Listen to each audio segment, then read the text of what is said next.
हान्सेन solubility parameter. दोस्तों, हान्सेन solubility parameter क्या होता है हमारा? ठीक है, हान्सेन सोल्युबिलिटी पैरामीटर हमारा एक सोल्युबिलिटी का पैरामीटर है जो कि हमारा यूज्ड होता है to predict if one material will dissolve in another and forms a solution, कि क्या एक मटेरियल दूसरे में डिसॉल्व हो सकता है और डिसॉल्व होकर सॉल्यूशन बनाएगा या नहीं बनाएगा। ठीक है, तो ये हमारा प्रेडिक्ट करने का काम कौन करता है? हान्सेन सोल्युबिलिटी पैरामीटर। ठीक है, तो इस वीडियो में हम हान्सेन सोल्युबिलिटी पैरामीटर के बारे में जानेंगे कि किस बेसिस पे काम करता है। ठीक है, तो देखो ये हमारा केवल एक बेसिस पे काम करता है, वो है लाइक डिसॉल्व लाइक, कि लाइक डिसॉल्व करता है लाइक को।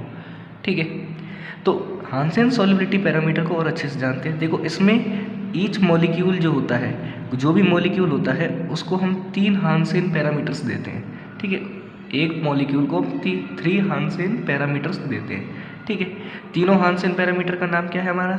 देखो फर्स्ट है हमारा डेल्टा डी। ठीक है, जो है हमारा energy from dispersion forces in molecules. Second हमारा डेल्टा पी, जो कि है हमारा energy from dipolar intermolecular forces. और थर्ड हमारा डेल्टा एच, जो है energy from hydrogen bonds in molecule.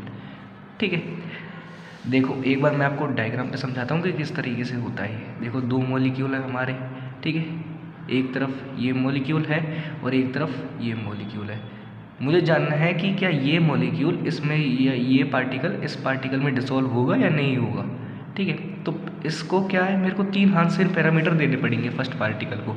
ठीक है, पहला डेल्टा D1, ठीक है, दूसरा डेल्टा P1, ठीक है, और तीसरा डेल्टा H1। ठीक है, इसी तरीके से मैं इस दूसरे पार्टिकल को भी दूंगा, डेल्टा D2, डेल्टा P2 और डेल्टा H2।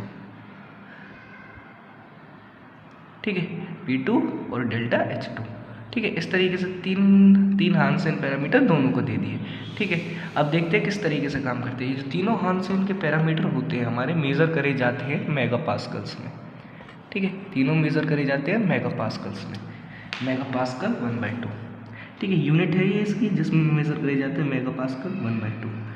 ठीक है, अब इन तीनों हान्सेन पैरामीटर का यूज़ करके हम क्या कर सकते हैं, हम इन तीनों को ऐसा कोऑर्डिनेट यूज़ कर सकते हैं और 3 डायमेंशन स्पेस में हम इनको ड्रॉ कर सकते हैं। ठीक है, इन तीनों पार्टिकल के जो कोऑर्डिनेट्स, इनको ऐसा कोऑर्डिनेट यूज़ कर सकते हैं और हम 3 डायमेंशनली इनको ड्रॉ करके देख सकते हैं कि किस तरीके से ये पार्टिकल का पॉइंट कहाँ पड़ रहा है और ये पार्टिकल का पॉइंट कहाँ पड़ेगा। ठीक है, अब देखो more nearer the 2 molecule more likely they dissolve.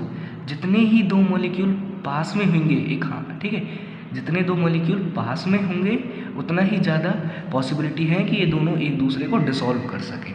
जितने ज़्यादा 2 मॉलिक्यूल पास होंगे, ठीक है, उतनी ही ज़्यादा पॉसिबिलिटी है कि ये एक दूसरे को डिसॉल्व कर सकें।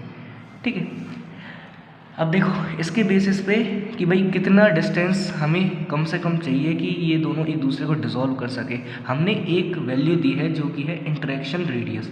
ठीक है, इंटरेक्शन रेडियस वो वैल्यू है जो कि R0।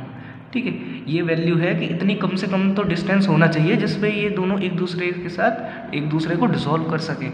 ठीक है, और जो डिस्टेंस होता है हमारा एग्जैक्ट डिस्टेंस, वो हम निकालते हैं इस फॉर्मूले से, RA।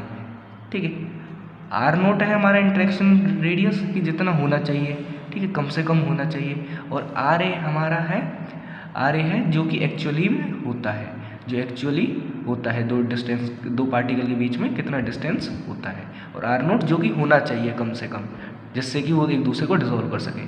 तो RA हमारे इस फॉर्मूले से निकल जाता है। ठीक है, जिसमें हम RA का स्क्वायर हमारा निकलता है क्या, 4 इंटू डेल्टा D2 मतलब इस पार्टिकल का D2 माइनस D1। ठीक है, plus delta P2 minus P1 का स्क्वायर। ठीक है, plus delta H2 minus delta H1 का स्क्वायर। ठीक है, इस तरीके से हम RA निकाल सकते हैं।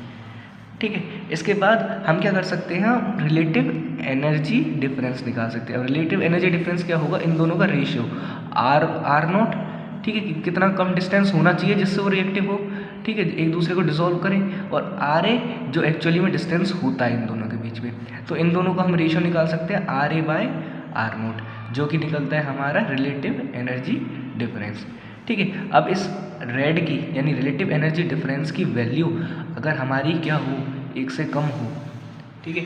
इसकी वैल्यू अगर हमारी 1 से कम हो, ठीक है, इसकी वैल्यू 1 से कम हो तो पार्टिकल जो होंगे एक दूसरे को डिसॉल्व करेंगे, लेकिन अगर 1 से ज़्यादा होगी तो पार्टिकल एक दूसरे को डिसॉल्व नहीं करेंगे, ठीक है।